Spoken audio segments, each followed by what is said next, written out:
Hello everyone, I hope you're all well. In this video I'll be giving my first impressions on the Ruveno Smart Door Lock.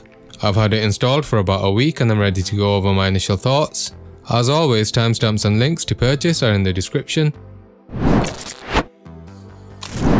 Before I show you the complete setup process, let's go over what you get in the box. The user manual is quite detailed, so it's worth keeping this to the side. The markings guide is extremely useful if you're installing this on your own. I'll show you its usefulness later in the video. Taking out the first handle, you can immediately see how well it's built. At the top of this handle, we have the battery compartment. The second handle is where all of the magic happens. It looks extremely slick and the black keypad contrasts nicely with the silver finish. At the top, we have the fingerprint scanner. Directly below that is the keypad. This will light up when everything is connected.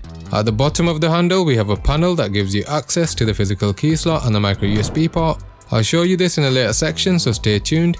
As nice as the brushed finish is, it's prone to fingerprints, and more so if your hands are especially greasy. However, you can wipe them off quite easily, so I wouldn't worry too much. These are the protective rubber housings the handles will slot into to protect your door from the bare metal. There are protrusions at the back that will allow you to easily slot these onto the handles. This is the locking mechanism. The faceplate is pre-attached and it has the same brushed finish as the handles. If you're installing the lock on an existing door, the previously drilled holes will make life a lot easier. If not, it'll take you a while getting the door prepped. If you don't have any prior experience installing handles or locks, it may take you a little longer, but it can be done. At minimum, you will need a drill bit that'll cut through wood, and a chisel for the more detailed work. If this is something you're not comfortable with, I'd definitely get a professional to install it. After a bit of work, this is what the chiseled section at the front looks like. I used some wood filler to neaten up the edges. The existing holes weren't in the right location, so I inserted the lock and roughly marked out where I wanted the new holes to be. I placed some masking or painter's tape over the bit I'd be drilling into to prevent chipping. I made sure to remove the lock before I started drilling. I cautiously started drilling as I didn't want to blast through the other side. As I peeled off the tape, you can see that I prevented damage to the rest of the door. The drill bit didn't go through cleanly, so I used a chisel to clean up the hole. I thought I was done here and I only realized that I needed another hole after test fitting the handle. I consulted the markings guide and I saw an additional hole guide for the cable to pass through. I folded the markings guide at the dotted line so I could wrap it around the door. I then marked the location I wanted to drill and penciled a line at the top edge of the guide. I folded the guide the other way around and placed it in line with the mark I made earlier. This ensured the hole's location on the other side would be precise or close enough to it. I taped up the area and drilled partially through the door. I did the same for the other side and alternated drilling between the two sides to ensure a clean exit. I ended up needing a larger cutout for the cables as the handles wouldn't fit snugly against the door. I also drilled an additional section at the bottom to create a passage for the screw that would be securing the handles together. Insert the locking mechanism and then the rod. The handle without the keypad will go on the inside. You'll also need to make sure the cable side is at the top. In my case, the handle lever was facing the wrong side. Using a Phillips head screwdriver, you can remove the handle and reorient it. Do the same for the other handle and retighten the screw. Retighten only to the point where the screw comes to a natural stop. If you look at the back of the keypad handle, you'll see an arrow. Twist this so that it points to the handle. I should point out that if your door is 1¼ inches wide or 3.5 centimeters, you'll need to use the shortest rod. There are two other rod sizes in case you have a thicker door. At the bottom of the keypad handle, you'll find this threaded screw. This connecting piece will screw onto the thread and will be used to secure both handles together with another screw, which I'll show later. Line up the rubber backing and press it firmly into place. Before I show you the rest of the install process, I need to point out that the latch wasn't oriented correctly for my door, preventing it from reaching the recessed area. The manual doesn't mention this, but you can remove the faceplate. You'll need to unscrew from the top and bottom, allowing the faceplate to come right off. Twist the head 180 degrees so that it's facing in the opposite direction. Reattach the faceplate and screw it back onto the locking mechanism.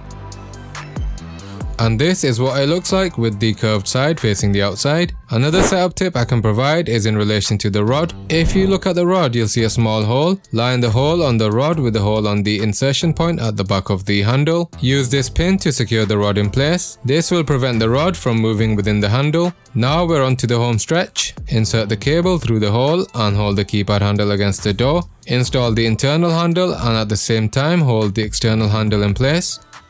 For my 1 1/4 inch door, I use the second longest screw. You don't want to screw all the way at this point, as we want to leave a bit of room for connecting the power cable. You can now tighten the screw all the way, and with that you have the hardest part done. The battery compartment is in the inside keypad. Loosen the screw and then use the suction pad to safely remove the panel. Insert 4 AAA batteries, rechargeable if possible, and slot the metal panel back on. Re-add the screw and tighten to secure the panel. Finish up the setup by securing the faceplate to the door.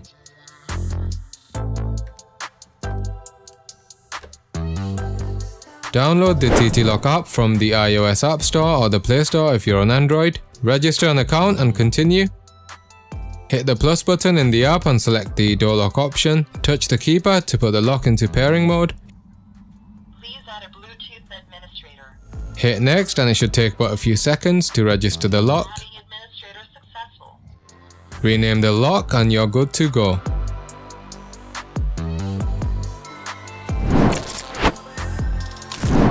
Step into the fingerprints menu and follow the prompts until you get to this screen. You will be asked to place and lift your chosen finger 4 times. Make sure it's angled slightly differently each time for better coverage. Please press again. Please press again.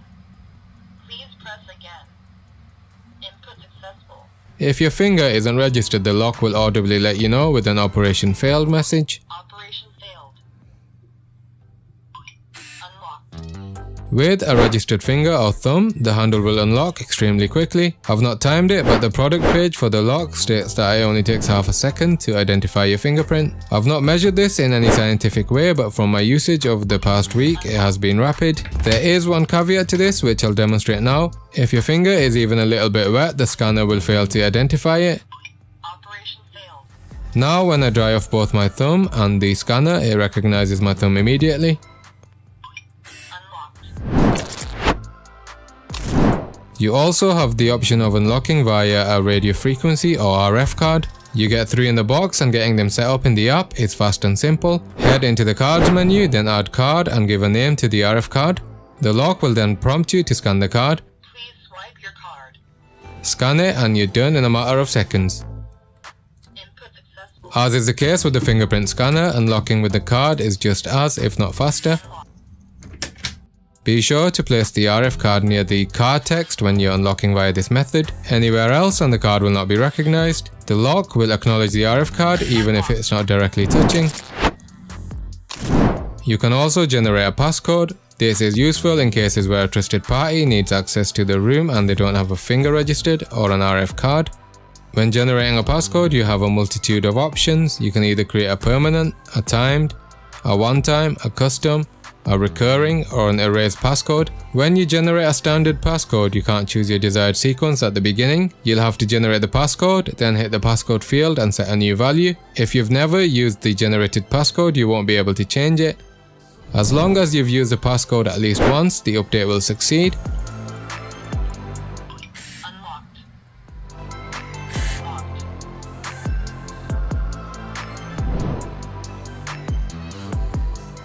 When you enter a passcode, you have to end the sequence by hitting the hash key to confirm. The timed option allows you to set a fixed period within which the passcode will be active. You can set the end time to any date in the future. However, the passcode will be deactivated if it isn't used at least once in a 24-hour period. It's a shame you can't go more granular than the hour. Since I've just created the passcode and the time is valid, I have no issues. The passcode is set to expire at 12 AM and since it's past that time, the passcode is no longer valid and access is correctly denied. Unauthorized passcode. The one-time passcode is pretty self-explanatory. Once you've created the passcode, it will only work once. Unlocked. Any subsequent attempts to use the passcode will fail. Unauthorized passcode. In the custom menu, if you toggle the permanent button, it will hide the time options. If you keep that option disabled, you have to select a valid time period. The name and passcode fields are not optional, so you will have to enter a value in each. The recurring option allows you to set a schedule for the generated passcode. For example, if you only want the passcode to be valid on a workday between 9 to 5 PM, then you have the ability to do that. In the passcodes menu, you'll see an inactive flag against the passcode if the current time doesn't fall within the bounds you've set. You can also set a recurring passcode for individual days, daily, or the weekend in addition to the workday option. The erase option is one that I will probably never use, but it's good to mention. Upon using an erase passcode, all of the other passcodes you have saved will be permanently deleted, except if they're labeled inactive. The only scenario where this would be useful is if you have an inordinately large number of passcodes and you want a quick and convenient way to delete them all. After using the erase passcode, the passcodes will not automatically clear. You'll have to step into the records option and hit the refresh records option at the top right. Stepping into the passcodes menu, you can see we have just a single inactive passcode. This is very counterintuitive and I hope TT-Lock fixes this in a future update. If none of the previous methods are available, you can unlock via the provided physical key. You get 2 of these, so keep them safe. Using the suction pad, remove the panel at the bottom, revealing the micro USB port on the physical key slot. Insert the key. Here I'm confirming that the door is indeed locked. Twist the key to the right and push the handle down to unlock. The micro USB port is useful if the batteries have run out and you don't have a key to open the lock physically. Here I've removed the batteries and when I try to use the lock it's unresponsive. Now when I connect a power bank to the micro USB port, functionality is restored and I can disengage the lock. You also have the ability to lock or unlock via the TT-Lock app. Tap to unlock and hold to lock. Bear in mind you have to be within 2 meters of the lock in order for this to work.